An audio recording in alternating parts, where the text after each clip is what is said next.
Hi all, welcome back to YouTube channel. അപ്പം നമ്മൾ നോക്കാൻ പോകുന്നത് ബ്ലഡ് എങ്ങനെ ക്ലോട്ട് ആകുന്നു എന്നുള്ള ഫാക്ടറാണ്.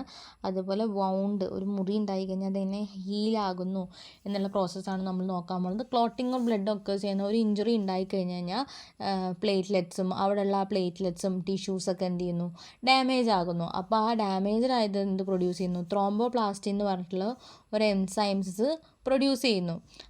എന്നിട്ട് എന്ത് ചെയ്യുന്നു, ഈ ത്രോംബോപ്ലാസ്റ്റിൻസ് നമ്മുടെ പ്രോത്രോംബിനെ ത്രോംബിനാക്കി മാറ്റുന്നു.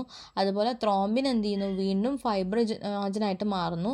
എന്നിട്ട് ഫൈബ്രിനോജൻ എന്തായിട്ട് മാറുന്നു, ഫൈബ്രിനായിട്ട് മാറുന്നു. ഫൈബ്രിനിൽ കുറേ നെറ്റ്വർക്ക് ഓഫ് ഫൈബേഴ്സസ് ഉള്ളത് കൊണ്ട് അവിടെ മറ്റേ RBC ട്രാപ്പ് ചെയ്യുന്നു.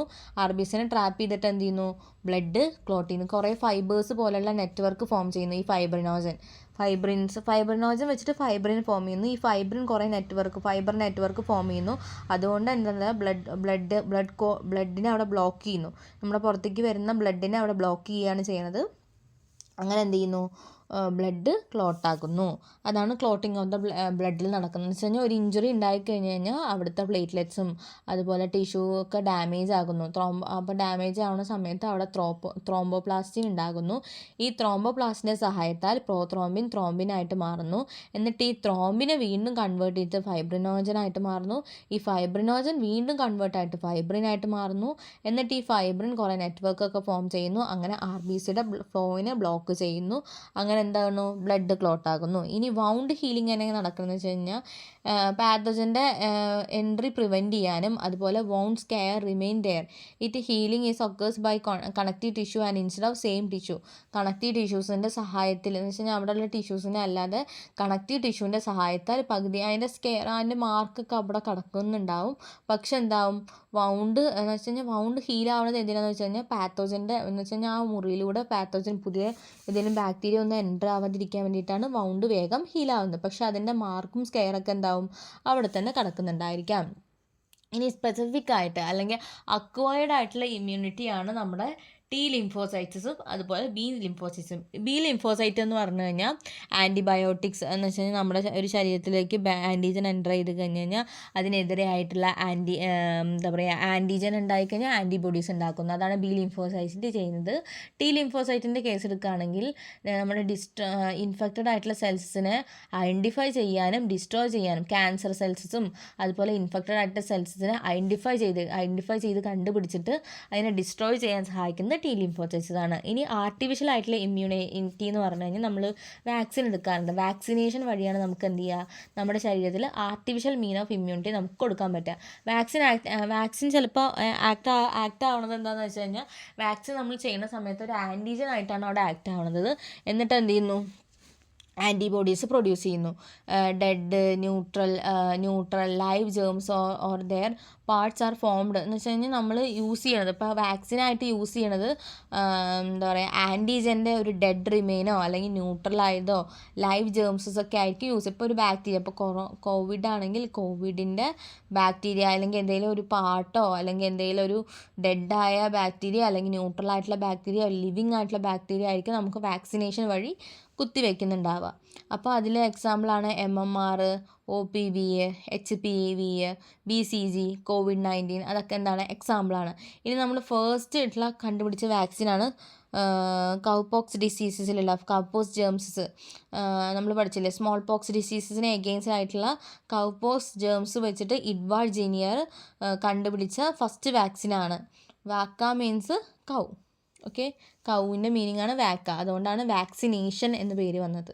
ഓക്കെ, ദെൻ നമുക്ക് നോക്കാം, ഡിസീസസ് നോക്കാം. അക്വയർഡ് ഡിസീസ് എന്ന് പറഞ്ഞാൽ കമ്മ്യൂണിക്കബിൾ,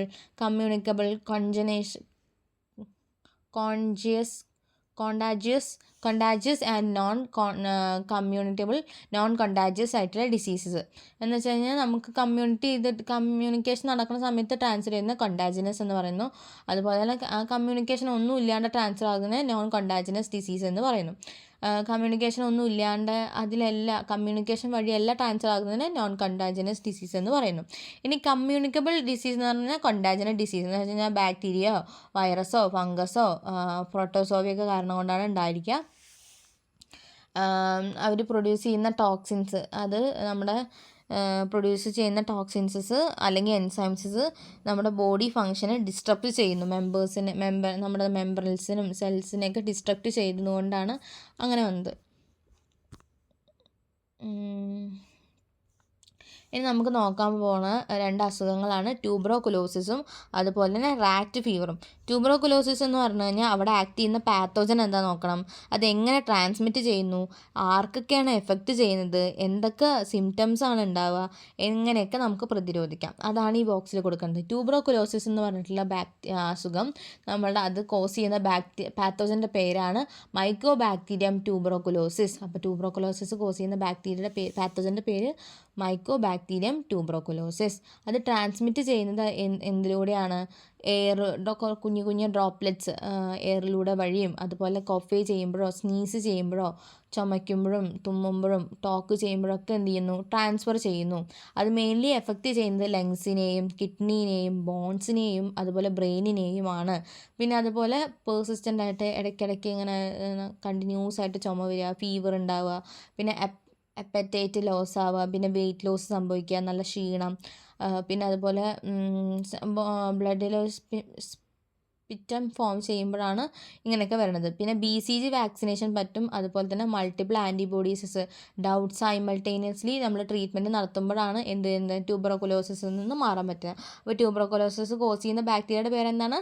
മൈക്കോബാക്ടീരിയം ട്യൂബറോകുലോസിസ്. പിന്നെ അതുപോലെ അത് ട്രാൻസ്മിറ്റ് ചെയ്യുന്നത് എയർ വഴി, ഡ്രോപ്ലെറ്റ്സ് വഴി. ഇപ്പോൾ സ്നീസ് ചെയ്യുമ്പോഴും കഫ് ചെയ്യുമ്പോഴും ടോക്ക് ചെയ്യുമ്പോഴും ഡ്രോപ്ലെറ്റ്സ് വഴിയാണ് ട്രാൻസ്ഫർ ചെയ്യുന്നത്. ലങ്സിനാണ് മെയിൻലി എഫക്റ്റ് ചെയ്യുന്നത്, പിന്നെ കിഡ്നിക്ക്, പിന്നെ ബോണിന്, പിന്നെ ബ്രെയിനിന്.